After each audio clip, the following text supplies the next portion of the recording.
பாம்பு, கீரி, நரி போன்று சண்டை போட்டு கொண்டிருந்தவர்களை அனுராகுமார திசாநாயக்க அவர்கள் ஒன்றிணைத்து விட்டார் என்ற ரீதியில் இந்த சமூக ஊடகங்களில் பெரும் ஒரு பேசு பொருளாக காணப்படுகிறது இந்த கூட்டு எதிர்கட்சியினருடைய ஒன்று இணைவு சார்ந்த விடயங்கள்.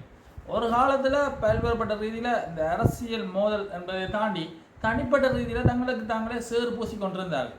ஆனால் இப்போ இருக்கிற தேசிய மக்கள் சக்தியை எதிர்கொள்வதற்காக இந்த கூட்டு எதிர்கட்சியினரெல்லாம் ஒன்றிணைந்து செயற்பட போகிறார்கள் என்ற மாதிரி ஒரு கருத்து இப்பொழுது நிலவி வருகிறது.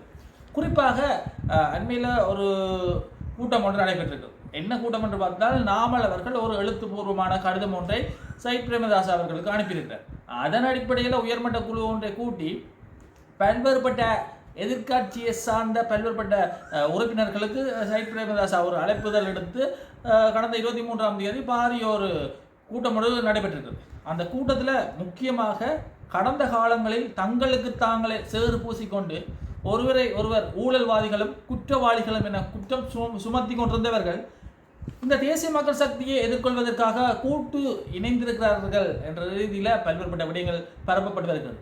ஆயினும் அவர்களுடைய உத்தியோகபூர்வ தகவலின் அடிப்படையில் நீதித்துறையின் சுதந்திரத்தை பாதுகாப்பதற்காகவும் தன்னிறைவை பேணி பாதுகாப்பதற்காகவும் தான் இந்த கூட்டு எதிர்கட்சிகள் எல்லாம் ஒன்றிணைந்து பல்வேறுபட்ட எதிர்கால திட்டமிடல்களை மேற்கொள்ளப் போகின்றோம் என்ற மாதிரி தெரிவித்திருக்கிறார். இது இவ்வாறு இருக்க நாங்கள் குறிப்பாக இந்த கூட்டத்தில் மிக முக்கியமாக கலந்து கொண்ட சில உறுப்பினர்களை எடுத்து நோக்கினால், எதிர்கட்சி தலைவர் சைட் பிரேமதாஸ் அவர்கள், முன்னைய ஜனாதிபதி ரணில் அவர்கள், அதே நேரத்தில் பொதுஜன பெரமுனாவின் இப்போதைய முக்கிய உறுப்பினராக காணப்படுகின்ற நாமல் அவர்கள் மற்றும் முன்னாள் பிரதமர் தினேஷ் குணவர்த்தன அவர்கள் மற்றும் பாட்டாளி சம்பிக்க ரணவக்க என்று பல்வேறுபட்டவர்களும், அதே நேரத்தில் பிமல் வீரவம்ச போன்ற பிரபல அரசியல்வாதிகளும் இந்த கூட்டத்தில் கலந்து கொண்டிருக்கார். கடந்த காலத்தில் இவர்கள் தங்களுக்கிடையிலான பரிமாறிக்கொண்ட அந்த சேர் பூசல்களை முக்கியமாக எடுத்து நோக்கினார். குறிப்பாக எதிர்கட்சி தலைவர் சைத் அவர்கள் ரணில் அவர்களையும் பார்த்து சில இடங்களில் குறிப்பிட்டிருக்கிறார். திருடர், கொள்ளைக்காரர் என்ற மாதிரி தன்னுடைய கருத்துக்களை கடந்த காலங்களில் பதிவிட்டிருக்கிறார். குறிப்பாக ஏவிபி அல்லது அனுராகுமார திசாநாயக்க அவர்களுக்கு இந்த ஜனாதிபதி தேர்தல் காலத்தின் போது வாக்களிப்பவர்கள் கடந்த காலங்களில் இந்த ஊழல் அதில் செய்தவர்களை பாதுகாப்பவர்களுக்கு வழங்கப்படுகின்ற புல்லடியாக மாறிவிடும் என்ற மாதிரி தன்னுடைய கருத்துக்களை பதிவு செய்த அவர், ரணில் மற்றும் அனுராகுமார திசாநாயக்க அவர்கள் செய்து கொண்ட ஒப்பந்தம் பொதுவெளியில் வந்துவிட்டது என்ற மாதிரி அனுராகுமார திசாநாயக்கவும் ரணிலும் ஒப்பந்தம் செய்து தான் இந்த தேர்தலை எதிர்கொள்கிறார்கள். அவர்களுக்கு இடையிலான ஒரு நல்லுறவு காணப்படுகிறது. ஆகவே நீங்கள் ஜேவிபிக்கு வாக்களித்தால் ரணிலை பாதுகாக்கிற மாதிரி அமைந்துவிடும் என்ற மாதிரி தன்னுடைய கருத்துக்களை பதிவு செய்திருந்தார் கடந்த காலத்தில் சைட் பிரேமதாஸ் அவர்கள். ஆனால் இன்று கூட்டு எதிர்கட்சியில் முக்கிய உறுப்பினராக ரணிலை வர வைத்திருக்கிறார். ஒரு நெருங்கிய உறவு முறை காணப்பட போகிறது என்ற மாதிரியும் தங்களுடைய கருத்துக்களை பதிவிட்டிருக்கிறார்.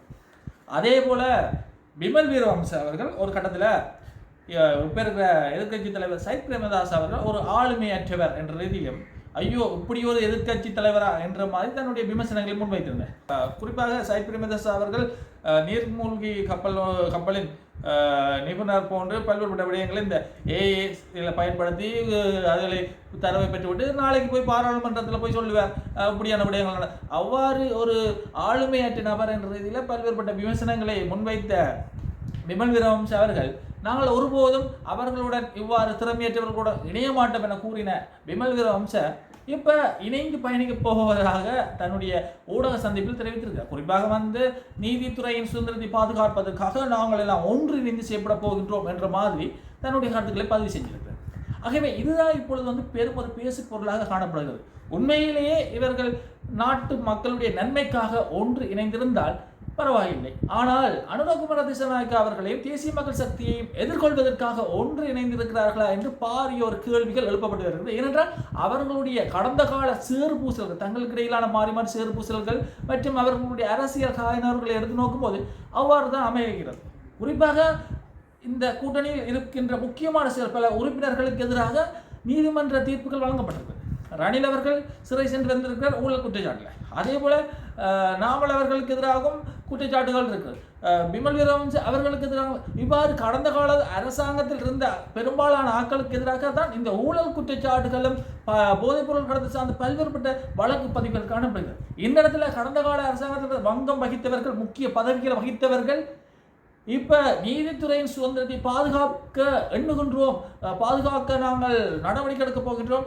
ஆளும் தரப்பு அந்த நீதித்துறையின் சுதந்திரத்தை சுயாதீனத்தை கேள்விக்குட்படுத்தி இருக்கு, நாங்கள் அதை பாதுகாக்க போறோம் என்ற மாதிரி வெளியிடுவது பெரும் ஒரு விமர்சனமான பொருளாக காணப்படுகிறது. ஏனென்றால் மக்கள் மத்தியில் இது நம்பிக்கை இனத்தை ஏற்படுத்துகிறதா இவர்களுடைய அந்த சொற்கள் என்ற மாதிரி தான் பார்க்கப்படுகிறது. ஆகவே நாங்கள் பொறுத்திருந்து பார்ப்போம் இவர்களுடைய கூட்டணி எவ்வாறு அமையப் போகிறது. 2029 ஜனாதிபதி தேர்தலுக்கு ரணில் அவர்கள் நிறுத்தப்படுவார்கள், நாமல் அவர்கள் நிறுத்தப்படுவார்கள், அல்லது சைட் பிரேமதாஸ் அவர்கள் நிறுத்தப்படுவார்கள், அல்லது வேறு யாரும் நிறுத்தப்படுவார்களா என்றதான் பார்க்கப்படுகிறது. அதே நேரத்தில் இந்த கூட்டணியில் இடையே நடுவில் கோபித்து கொண்டு நண்பர்களுடன் சண்டை போட்டு கோபித்து கொண்டு யாரு நாமல் அவர்கள் இடைநடுவிலே இந்த கூட்டத்தை விட்டு போய்விட்டார் என்ற ஒரு ரீதியிலும் பார்க்கப்படுகிறது. ஆகவே நாங்கள் பொறுத்திருந்து பார்ப்போம் இந்த விடயம் சார்ந்து எவ்வாறு நடவடிக்கை எடுக்கப்பட போகிறது என்று. அதிலேயும் இந்த கூட்டு எதிர்கட்சியினர் ஏன் இந்த ஒன்றிணைந்திருக்கிறார்கள் என்று பார்த்தால் அவர்களுடைய முக்கியமான கருத்தாக நீதித்துறையின் சுதந்திரத்தை பாதுகாப்பதற்காக இந்த நீதிபதிகளுடைய ஓய்வு பெறும் வயதிலே கூட்டுதல் என்பது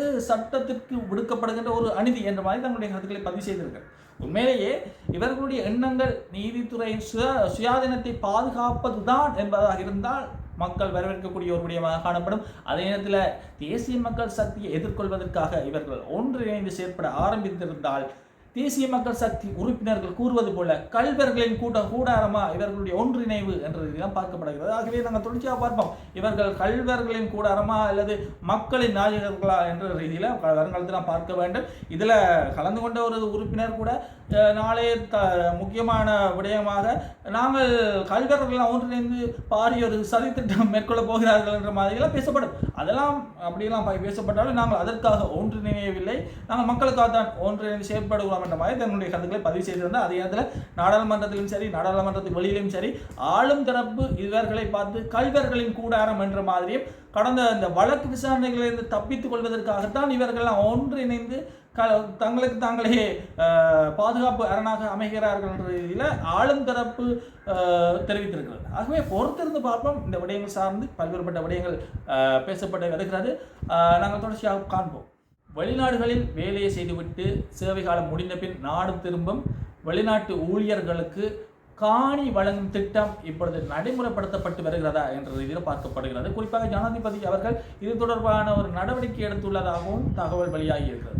குறிப்பாக ஒரு விசேட குழு ஒன்று அமைக்கப்பட்டிருக்கிறது நீதி அமைச்சர்களுடைய தலைமையில் என்றும் இது தொடர்பாக ஆராயப்பட்டு அவர்களுக்கிடையில் சரியான ஒப்பந்தம் மேற்கொள்ளப்பட்டு இந்த காணிகள் வழங்கப்படும். குறிப்பாக அவர்களுடைய எதிர்காலத்தை பாதுகாக்கும் நோக்குடன் இந்த திட்டம் முன்னெடுக்கப்பட போகிறது என்ற ரீதியில் கருத்து வெளியாகிறது. குறிப்பாக அண்மையில் கூட இந்த வெளிநாடுகளில் வேலை செய்துவிட்டு நாடு திரும்ப ஊழியர்களுக்கு ஓய்வூதியம் வழங்க வேண்டும் என்ற ரீதியில் பல்வேறுபட்ட முயற்சிகள் மேற்கொள்ளப்பட்டது.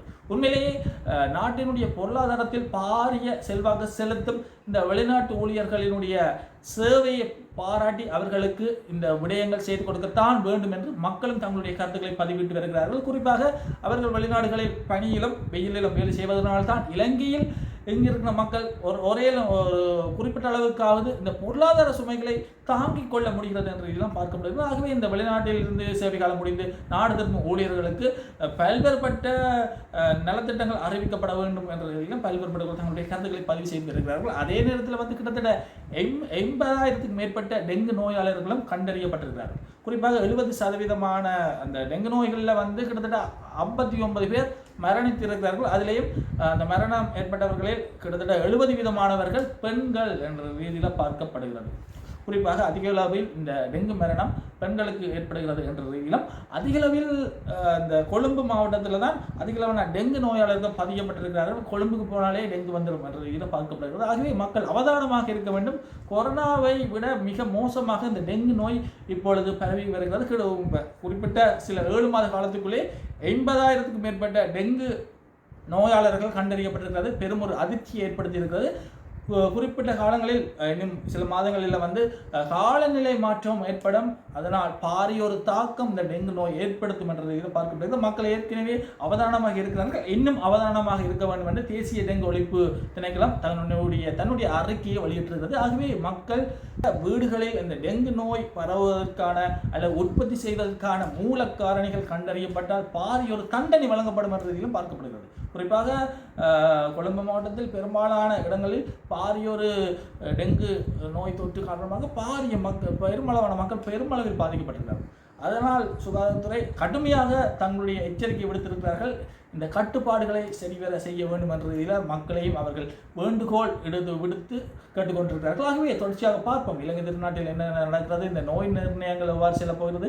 அதே நேரத்தில் இந்த காணி உரிமை சார்ந்த போராட்டம் தொடர்ச்சியாக நடைபெற்று வருகிறது. ஆயினும் முழுமையான தீர்மானம் இன்னும் எடுக்கப்படவில்லை என்றதெல்லாம் பார்க்கப்படுகிறது. அதே நேரத்தில் இந்த நீதித்துறையின் சுதந்திரத்தை பாதுகாப்பதற்காக என்னென்ன நடவடிக்கை எடுக்கப்பட போகிறது. அதே நேரத்தில் செம்மணியில் நாளுக்கு நாள் மனித எலும்புக்கூடுகள் எடுக்கப்பட்டு வருகிறது. அது தொடர்பான விசாரணைகள் எவ்வாறு செல்ல போகிறது. மேலதிகமாக தமிழ் அரசியல் கைதிகளுடைய விடுதலை எவ்வாறு அமைய போகிறது. அதே நேரத்தில் இந்த பாராளுமன்றத்தில் மக்களுடைய பிரச்சனைகள் சரியான முறையில் கலைக்கப்பட்டு தீர்வு காணப்படுமா. அதே நேரத்தில் இந்த மாவட்ட மற்றும் பிரதேச ஒருங்கிணைப்பு குழுவான சரியான முறையில் செயல்பட்டு மக்களுடைய அடிப்படை தேவைகளும் பூர்த்தியாகப்பட வேண்டும் என்று பல்வேறுபட்டவர்கள் தங்களுடைய கருத்துக்களை பதிவு செய்து வருகிறார்கள். ஆகவே தொடர்ச்சியாக பார்ப்போம் இந்த நாட்டு நிலவரங்களை. நன்றி, வணக்கம்.